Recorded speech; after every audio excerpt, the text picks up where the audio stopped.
5 տարեկան փոքրիկի խնդրանքը Հիսուսից.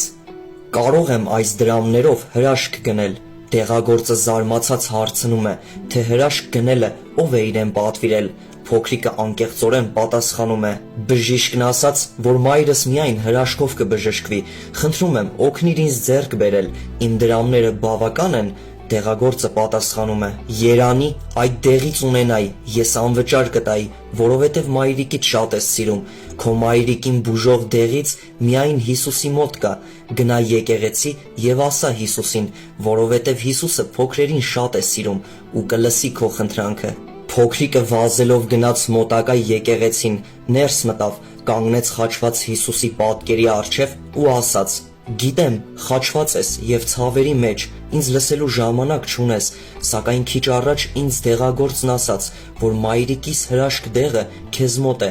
Շատ եմ սիրում մայրիկիս եւ իմ ունեցած դրամները սրանք են, որ հավաքել էի հեծանիվ գնելու համար։ Վերցրու սրանք եւ խոստանում եմ, որ կվերադառնամ եւ կօգնեմ քեզ, որ իջնես խաչից։ Միայն խնդրում եմ, արագ տուր այդ դեղը։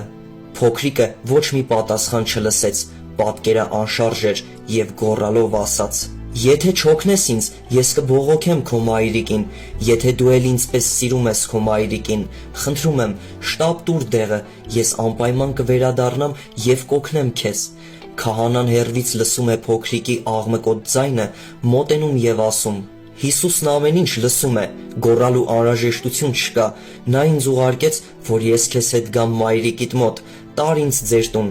Փոքրիկն ու քահանան քայլեցին դեպի տուն, ճանապարհին փոքրիկը պատմեց մոր հիվանդության մասին,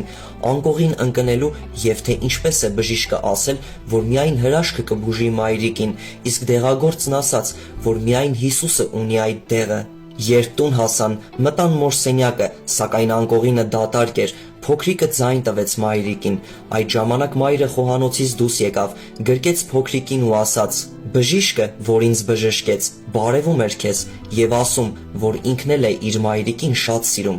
Որտեղից էիր ճանաչում նրան։ Այդ պահին քահանան միջամտեց նրանց խոսակցությունը եւ ասաց. Տեսնում ես, նա կատարեց այն, ինչ որ ուզում էիր, նույնիսկ մեզանից շուտ էր եկել։